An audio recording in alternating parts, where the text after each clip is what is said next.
Wo man nachschauen kann, welches Item circa wie viel wert ist?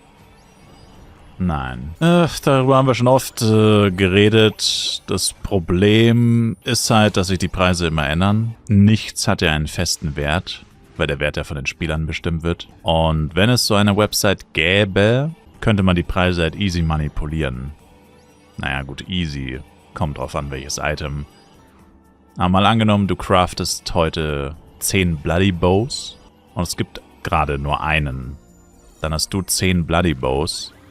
Dann könntest du die in den Shop packen. Also, oder sagen wir, der 30-Tage-Durchschnitt von Bloody Bows ist zum Beispiel 300 Mio. Du würdest sie aber gerne für mehr verkaufen. Das heißt, alle gucken auf die Website, sehen 30-Tage-Durchschnitt ist 300 Mio. Dann hast du aber 10 Bloody Bows, oder ich meine, theoretisch reicht auch einer. Kannst ihn in den Shop packen und dir immer selbst abkaufen mit einem anderen Char. Machst dann 800 Mio oder 5 Milliarden, ist ja egal. Und dann kaufst du ihn dir einfach selbst 10, 20 Mal ab. Damit der Preis, ich meine natürlich, wenn es zu auffällig wäre, wäre es dann offensichtlich oder so, aber du verstehst, was ich meine. Und dann würdest du den Preis halt einfach auf 1 Milliarde erhöhen. Dann wäre der 30-Tage-Durchschnitt 1 Milliarde. Und, ja. Also, falls sich wirklich mal jemand die Mühe machen würde, irgend so eine Website oder so einen Tracker oder sowas zu programmieren, wobei das sowieso nicht funktionieren würde, weil dafür müsste man ja auf die Daten vom Spiel zugreifen, also auf die Echtzeitdaten. Und das würden sie sowieso nicht zulassen, denke ich. Und ich denke auch nicht, dass das Teil der API ist, dass du siehst, welche Verkaufspreise im Shop zustande kamen. Also das würde nicht funktionieren wahrscheinlich. Und wenn du einfach nur so eine Auflistung machst von Items, was sie wert sind, dann wäre da halt das Problem, dass die Daten halt auch nie stimmen würden, weil sich die Preise halt einfach ändern und es einfach zu viele Items gibt. Also wo würdest du anfangen, wo würdest du aufhören, bei welchen Items? Und zum Beispiel so Orichalcum oder so, da ist der Preis innerhalb von einem Monat schon um plus 50 Mio geschwankt. Also Anfang des Monats 50 Mio, Ende des Monats 100 Mio oder Anfang des Monats 130 Mio, Ende des Monats 100 Mio. Das heißt, schon nach wenigen Tagen ist der Preis nicht mehr aktuell und Leute würden drauf gucken und sich denken, hä, das stimmt doch gar nicht. Oder Leute würden drauf gucken, würden sehen, ja, das ist der Preis, dann tue ich es so rein, dann verkaufst du es und dann findest du im Nachhinein raus, oh, du hättest auch 20 Mio mehr bekommen können und dann bist du stinksauer. Weil du dir denkst, Mann, ich habe extra nachgeschaut auf dieser Website oder in diesem Tool und jetzt habe ich deswegen 20 Mio verloren, weil ich darauf gehört habe sozusagen. Also sowas kann gar nicht funktionieren tatsächlich. Egal wie du es machen würdest, das kann nicht wirklich funktionieren. Das einzige wäre F-Coin-Preise, aber die ändern sich auch relativ häufig. Und solange du niemanden findest, der dir F-Coins für den Preis XY verkauft, sind die halt auch nur rein theoretisch. Also nicht in Stein gemeißelt. Also selbst wenn dir jetzt jeder sagt, selbst wenn dir jetzt 100 Leute sagen, der Preis gerade für F-Coins sind 215 pro 1000 oder so. Okay, hier kauft angeblich einer für 250? Was zum Teufel? Er kauft einfach 50.000 F-Coin bis 250 pro 1000.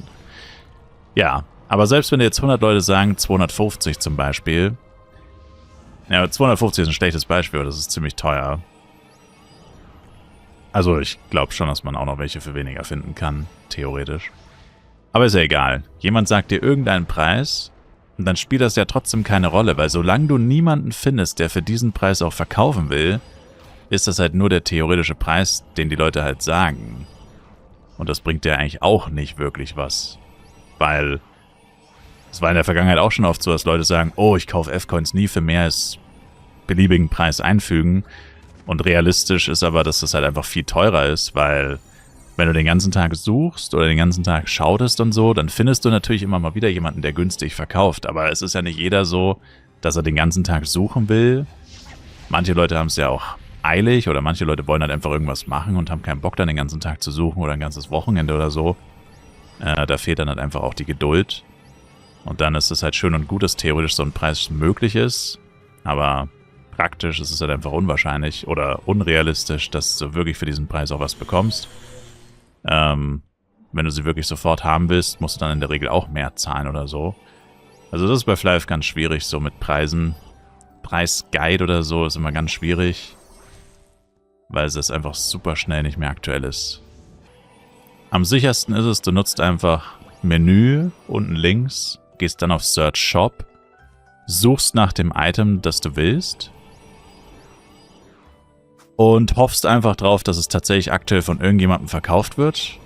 Dann guckst du halt einfach nach, Show Location, zeigst dir an, wo der Shop ist, immer auf den Channel achten und zeigst dir an, wo der Shop ist. Und guckst auch am besten mehrere Shops an, nicht nur einen. Und dann kannst du so ungefähr ein Bild davon machen, was das Item wahrscheinlich wert ist. Kommen natürlich Erfahrungswerte kommen immer mit rein. Weil wenn du jetzt weißt, ein Item wird nie für über 200 verkauft, aber 5 Leute haben es gerade für über 200 drin, dann ist vermutlich der Preis gestiegen. Oder diese 5 sind einfach nur extrem teuer und du weißt, mehr als 150 ist es nicht wert oder so. Also da muss man auch einfach ein Gefühl für entwickeln. Hast eine Menge 2-3% Karten. Uff. Ist das gleiche, was ich gerade gesagt habe. Schau einfach nach, was die anderen Leute verlangen. 2% Karten, glaube ich, kauft keiner. 3% Karten, weiß ich nicht. 3% Karten wahrscheinlich schon. 2% Karten kauft, glaube ich, keiner. Aber wie gesagt, einfach Search Shop, gibst es ein, guckst dir ein paar Shops an, guckst dir so 2, 3, 4 Shops an, bei den anderen Karten das gleiche. Guckst einfach, was die so verlangen.